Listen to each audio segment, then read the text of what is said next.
At the weekly briefing, my boss smiled smugly and said, "She's like a toddler with a calculator, let her think she's helping." As the room burst into forced laughter, he winked at me and said, "Don't worry, we'll let you color in the margins." I waited until end-of-year reports, then sent a detailed summary of every critical error he had missed. His correction plan was announced company-wide, with him listed as the primary example. Let me tell you how my boss tried to humiliate me in front of the whole team, and how I made sure he paid for it in the most satisfying way possible. I've worked in corporate finance for about 8 years now. Not flashy Wall Street stuff. I'm not walking around in designer suits, yelling about stock prices. I work at a marketing company in Charlotte, North Carolina. Medium-sized. Enough employees to feel like you're just a number. Small enough that drama still spreads like wildfire. I was one of the senior financial analysts. Not management, not entry-level. Somewhere in the middle. I don't talk much during meetings. I'm not the voice of the room type. I like numbers more than I like people. But I'm damn good at my job. I don't say that to brag. I say it because it's the one thing nobody could argue, until my boss, Brad, made it personal. Brad's one of those managers who thinks his smile is enough to hide the fact that he doesn't know what the hell he's doing. He says synergy and value adds and all that crap that people put in PowerPoints when they don't have real results. He's got away with words. But he's careless with data. Sloppy. And he uses his charm to skate by. For over a year, I was cleaning up after him. Fixing his bad numbers. Adjusting forecasts. Quietly. Because I didn't want to stir anything up. I thought, he's just disorganized. It's not worth a fight. Until that day in October. We were having our regular Thursday department briefing. About 30 people. Some from accounting, some from marketing, some from executive support. Brad always kicked these off like he was hosting a TED Talk. That day, I was presenting some end-of-quarter data. Nothing flashy. Just revenue breakdowns, cost analysis, and a few risks I spotted in upcoming client renewals. I had a slide deck ready. I'd practiced my points. I got 2 minutes in. Then Brad, sitting at the head of the table with his smug little grin, interrupts me. He says, loud enough for everyone to hear, "She's like a toddler with a calculator, let her think she's helping." Some people froze. Others laughed, that weird, forced kind of laugh that happens when people aren't sure if they're supposed to. I didn't laugh. I couldn't even move. Then he winked at me. "I'm just kidding," he said, grinning wider. "Don't worry, we'll let you color in the margins." That was it. That was the moment I decided I wasn't going to be silent anymore. I didn't argue back in that meeting. I sat down. I let the embarrassment wash over me like hot water from a busted pipe. But I made a decision: if Brad wanted to treat me like a child, I'd show him what happens when you ignore the grown-ups who actually do the work. Over the next 6 weeks, I built a case. I went through old emails, flagged every spreadsheet he'd changed after I submitted them. I dug through reports from April all the way to November. Found at least a dozen major errors he'd made. Client billing miscalculations. Revenue projections based on false conversion rates. Expenses he didn't log. Bonuses he greenlit based on estimated growth that wasn't even close to real. I didn't tell anyone. I didn't leak anything. I just saved it. Compiled it. Documented it. I labeled the folder coloring book. I even went back to one report where he had removed my warning note about a client's upcoming budget cut, which led us to overforecast revenue by $200,000. That one hurt our bottom line in Q2. But Brad had shifted blame to market unpredictability. He was bold. He made mistakes. And I had the receipts. I worked late almost every night that month. Not because I had to, because I wanted every single detail in place. Brad thought he was playing chess with toddlers. But he forgot something important: I don't speak unless I know the whole board. I started noticing a pattern. Brad wasn't just sloppy. He was manipulating numbers to make our department look better than it was. His executive summaries to the board? Mostly fiction. Forecasts with no support. Cost savings that didn't exist. He even reused a slide deck from the previous quarter, same graphs, different labels. Meanwhile, I had been patching holes and covering for him. But no more. Around mid-November, our VP of Finance sent out an announcement. The company was introducing a confidential reporting channel ahead of the annual performance review cycle. It was meant for staff to raise process concerns, identify improvement areas, and highlight risks. Anonymous. Optional. That was the green light I didn't know I was waiting for. I submitted a detailed, 42-page document. I didn't write a single opinion. Just data. Emails. Screenshots. Audit trails from our internal systems. I included a short intro, explaining that I wasn't trying to cause trouble, just laying out facts that could help prevent financial misreporting. No names were in the intro. But the attachments didn't need names. Brad's edits were timestamped. His email approvals were right there.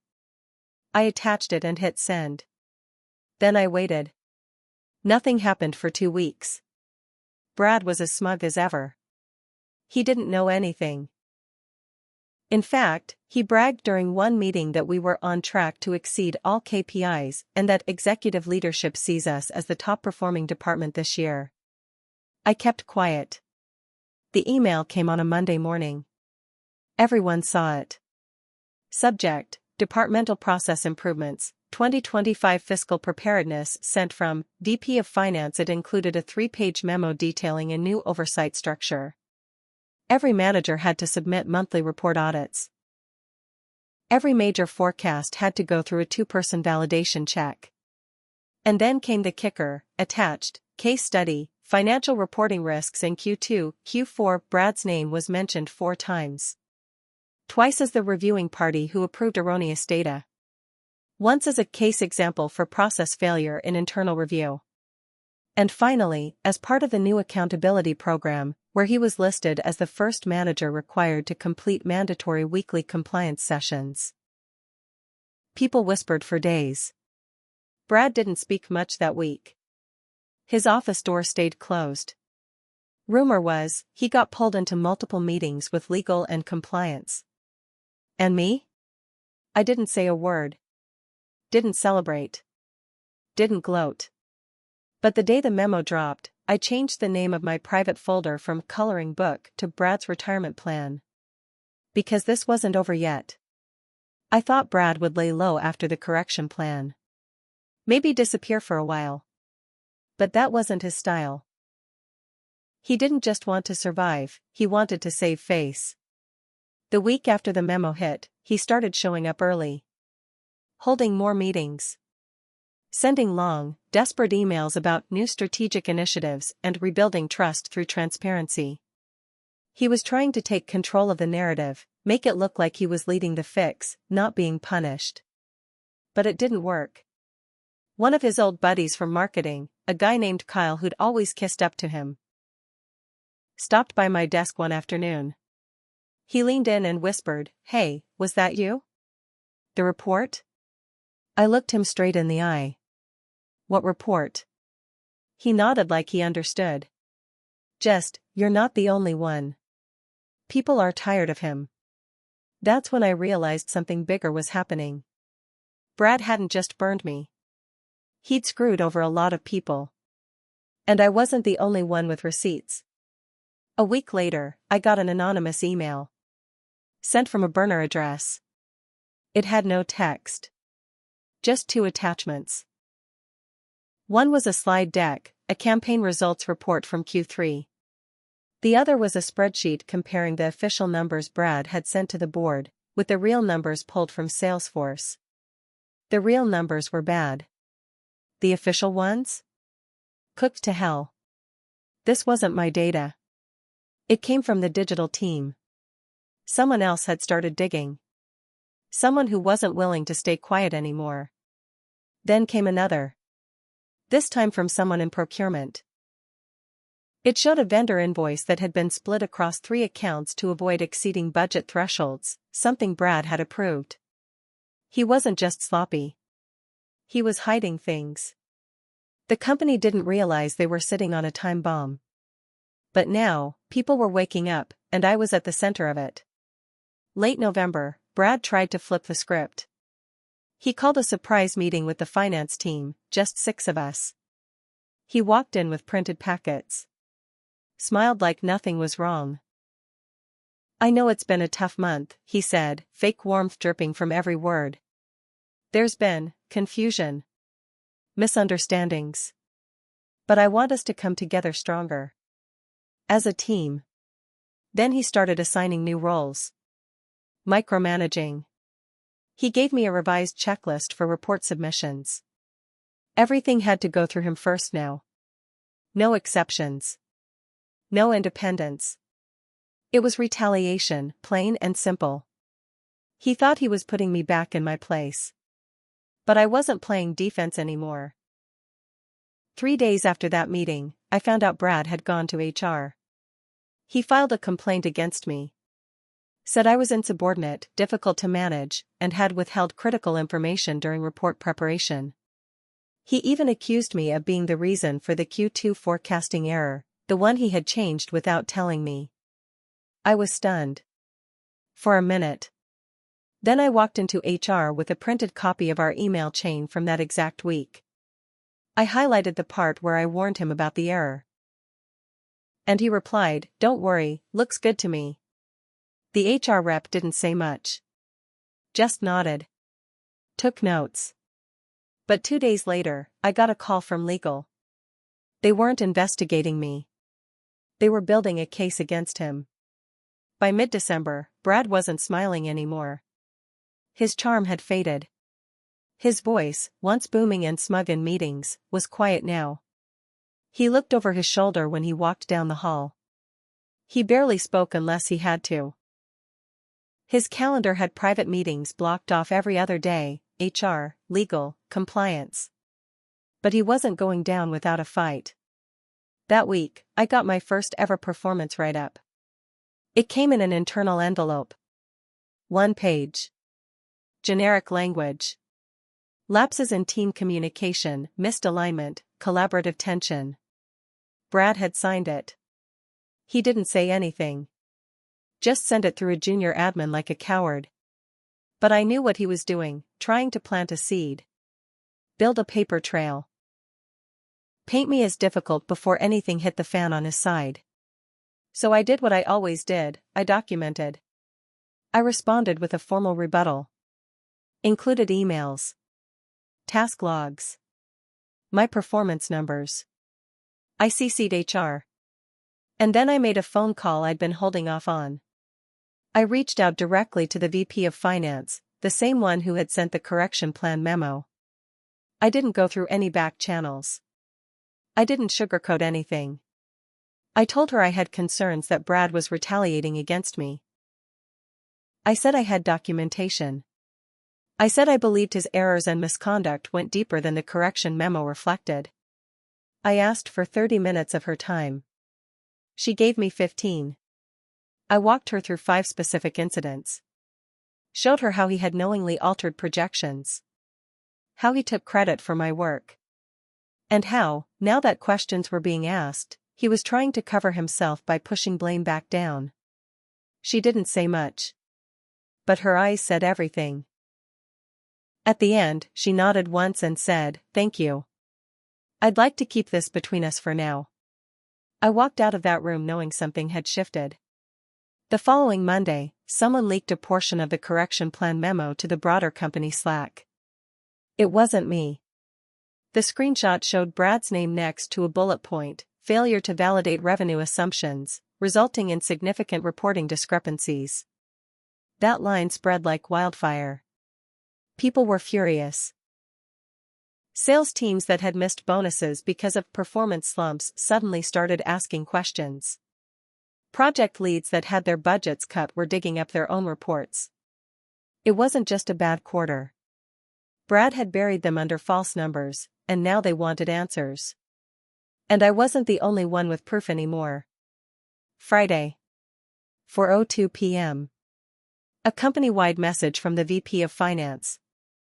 Subject, Leadership Restructuring, Financial Division. It was short. Official. Effective immediately, Brad, last name, will be stepping down from his role as Senior Financial Manager. We thank him for his contributions and wish him well. No details. No ceremony. Just gone. I stared at the screen. I didn't feel relief yet. I didn't feel anything, actually. Not until 2 minutes later, when a new email popped up. From the VP. Subject, follow-up message, can we talk Monday? Monday came fast. I walked into the VP's office, my heart pounding like it knew something I didn't. She waved me in, shut the door, and got straight to the point. We're restructuring, she said. You know that already. But I wanted to thank you, privately. She looked me right in the eye. You did the right thing. Quietly. Carefully. Professionally. Then she slid a folder across her desk. Inside was a promotion offer. A real one this time. New title, Associate Director of Financial Integrity. I was stunned. She continued, we're cleaning house. Not just Brad. His whole system. Turns out, they found more than what I'd submitted. They found shell invoices Brad had approved. Misclassified bonuses. Conflicts of interest with vendors he never disclosed. The audit was still ongoing, but enough damage had been done. He didn't just lose his job. They were pursuing legal action. But not everyone saw me as the hero. By the end of January, half the floor knew it was me. They didn't say it out loud, but I saw it in their eyes. The way conversation stopped when I entered a room. The way Kyle avoided my desk like I had a disease. Some people called it snitching. Others whispered that I was gunning for Brad's seat the whole time. They weren't wrong. I was sick of his crap. I did want him gone. But what they didn't know is what it cost me. The stress. The late nights. The gut punch of that moment in the meeting when he humiliated me. How I second-guessed every single move after that, terrified I was making it worse. And I hadn't come out clean, either. My own mistakes came back around a week after my promotion. HR called me in. They were closing the loop on the retaliation complaint. And while they found Brad's write-up to be unfounded, they also pointed out that I should have reported the issue sooner. That letting them pile up, even for strategic timing, created unnecessary risk. They were right. I'd sat on those errors for months. I let things break just enough to make sure he fell hard. They didn't punish me. But they made it clear, next time, speak up when it counts. Not just when it's convenient. Fair enough. The final thread I heard, Brad tried to land a job at another firm in Raleigh. Didn't last long. The references weren't kind. Word had spread. People in this industry talk. One CFO even called our VP directly to confirm the story. She didn't lie. She didn't protect him. Just stated facts. And that was it. His name slowly vanished from old reports. His Slack account was disabled. His glass office sat empty until they moved someone else in. But the dent he left in the company? That remained. As for me, I still keep that original coloring book folder on my desktop. Not because I need it. Not anymore. But because it reminds me of what it takes to expose a fraud, and what it costs to stay silent too long. So yeah, maybe I was just a toddler with a calculator to him. But in the end, I did more than color in the margins. I rewrote the ending. His, and mine.